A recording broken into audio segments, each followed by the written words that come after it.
Hi guys, my name is Nicole and today I'm going to be doing a spring cleaning book haul. So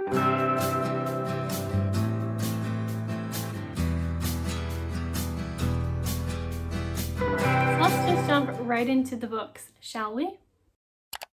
So the first book I'm going to be unhauling is Her Majesty's Royal Coven by Juno Dawson. I really thought I was going to enjoy this book. It is about 4 witches who used to be part of a coven. However, they have kind of fallen apart over the years and now they are coming back together now that something has brought them together. I'm not exactly sure what it is, but I think that's a very interesting concept of people who grew up together, kind of fell apart, and now they're coming back and, like, I'm assuming becoming friends again. However, I was really disappointed with this one. I ended up having to DNF it because there were 2 things I did not realize about this book. First, that it takes place in like modern times, and I did not realize that, and that's not what I was interested in. I don't really enjoy urban fantasy very often. And the second thing was all the pop culture references to the 90s.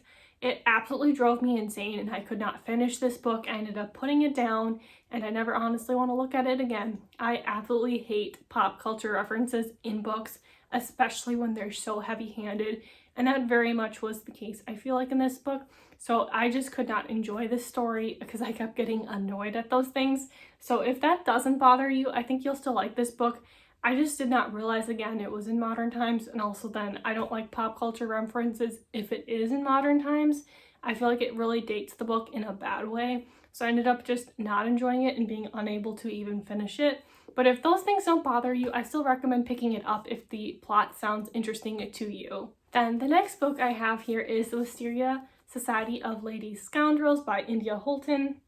This book I actually tried to read for a video on this channel, and I ended up very much disliking it. It was not my sense of humor, and it was actually too bizarre. I really enjoy bizarre books, so I thought that this one would be for me. However, it was not.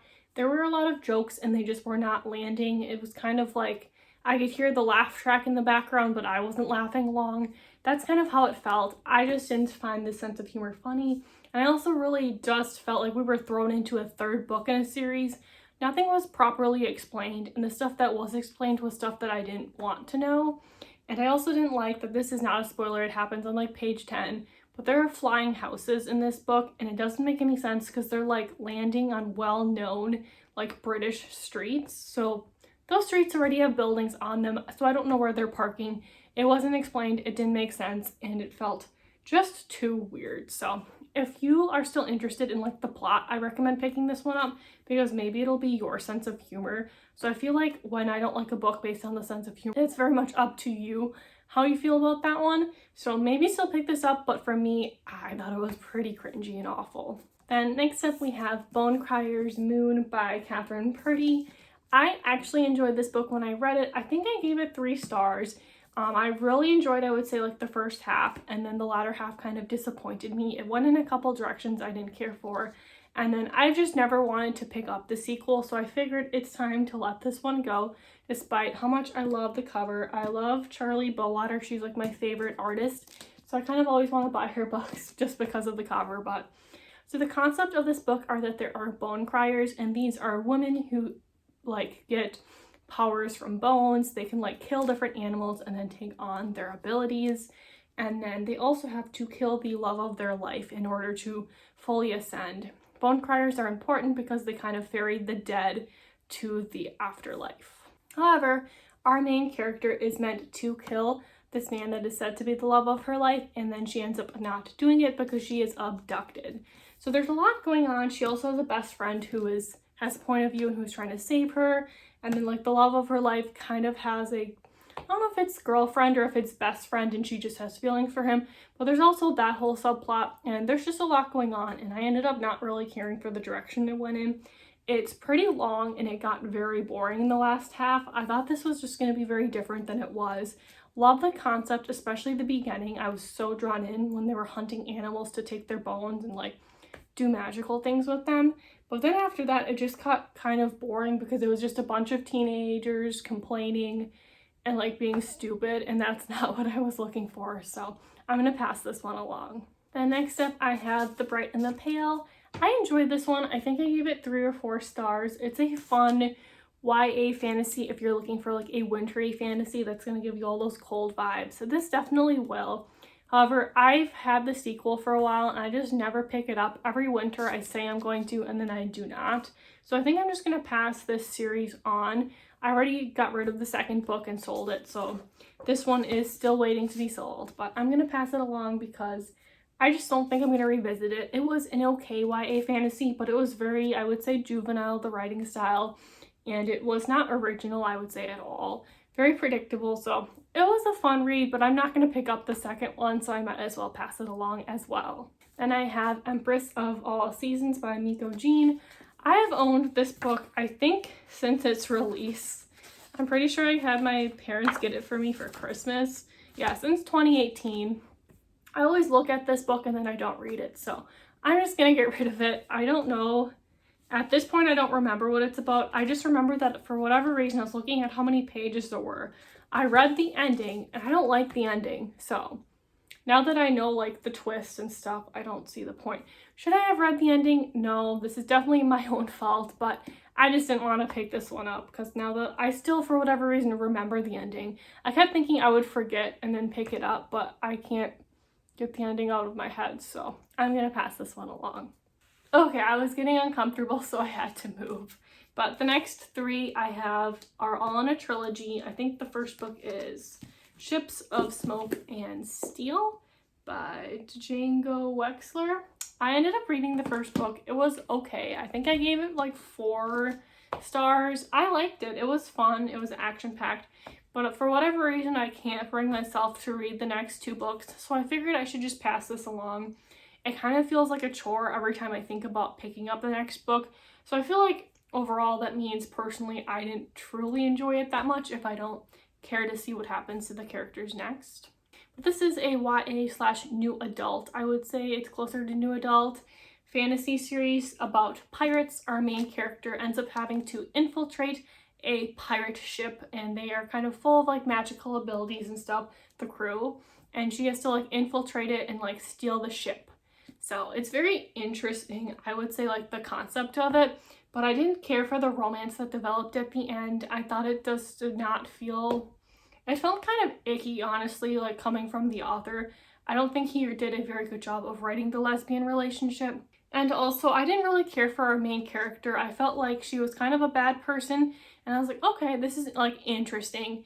But then she magically became a good person, and honestly, if she doesn't do the work to become a good person, I'm not convinced that she's a good person just because she decided to like not kill 1 or 2 people at the end of the book. So I felt like the characterization wasn't the best. Even though I really enjoyed this book, overall, I can definitely say that there were a decent amount of flaws. And I think that's kind of what's been holding me back from reading books 2 and 3, which is a shame because I have all the books on hardcover, but I just never feel interested to pick this up. I don't even care what happens next, so I think that means I should pass them along. Then the next 2 books I have are The Diviners and Lair of Dreams by Libba Bray. Full disclosure, I think I gave this one 5 stars and this one 4 or 5 as well. I listened to them on audiobook, however, and I think I'm gonna, if I do continue this series, pick the next 2 books up on audio as well. I'll hold this one up because it's lighter. But yeah, this is a fun 1920s mystery series with some fantasy elements. Our characters have like magical abilities. So this is a really fun series, but I feel like going with the audiobook is the way to go with this one as a full cast because there's like 6 or 7 main point of views, and I think having a full cast audiobook really brings each character to life because they each have a different voice. And I also really liked how the narrators were able to do the different accents and stuff in the 1920s as well as do the different singing and stuff that's in this book. I think it's like the perfect way to consume this series, so I definitely didn't want to ever really read them physically, but since I enjoyed them so much, I got physical copies. However, at this point, I don't know if I'm ever going to get around to book 3. They're very long, a big commitment, and while I like listening to them on audio, I will just pick them up that way, and I don't think I need the physical copies.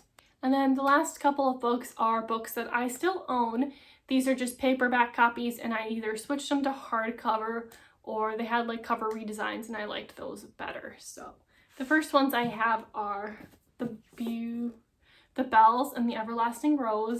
They recently released a third book in the series and it has a new cover, and then they released books 1 and 2 in matching covers, so I decided I wanted the entire series to match because yes, I'm one of those people. So I'm going to unhaul these, and I already picked up, I keep looking at them because they're over there, but I already picked up the first 2 books, and then I'm going to pick up the third one in the matching cover.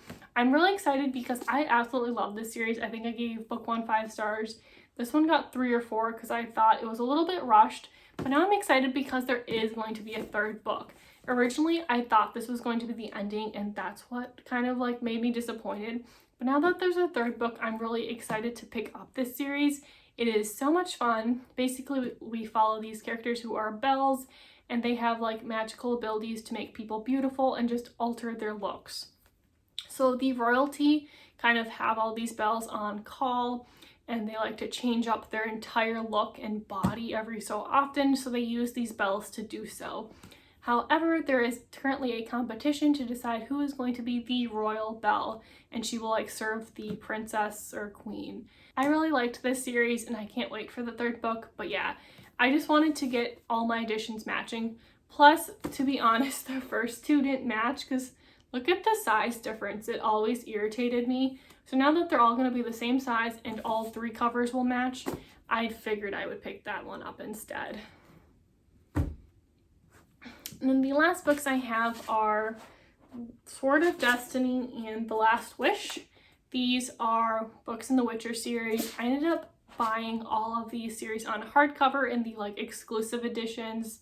I don't know if they're exclusive, but like the deluxe editions, they have like art inside them. They redesigned the covers instead of just like screenshots from the video game. So I really like those editions. Here's one of them for an example. So they're in hardcover. I end up getting all of them when Barnes & Noble had their like 50% off all hardcover sale, because otherwise each book was $30.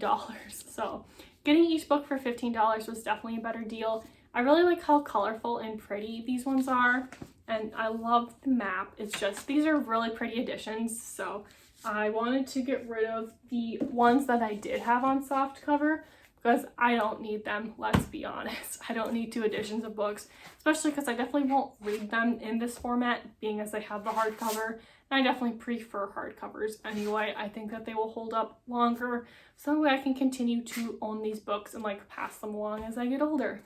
But yep, those are all of the books I'm going to be unhauling currently. Just wanted to do a little bit of spring cleaning, get some stuff off the shelves to make some more room because I can't stop buying books and they just keep getting full anyway, so I might as well get rid of books that I no longer want to either read or reread. But thank you so much if you've made it this far. Consider giving it a like if you enjoyed this video, and I hope you have a great day or night wherever you are. Bye!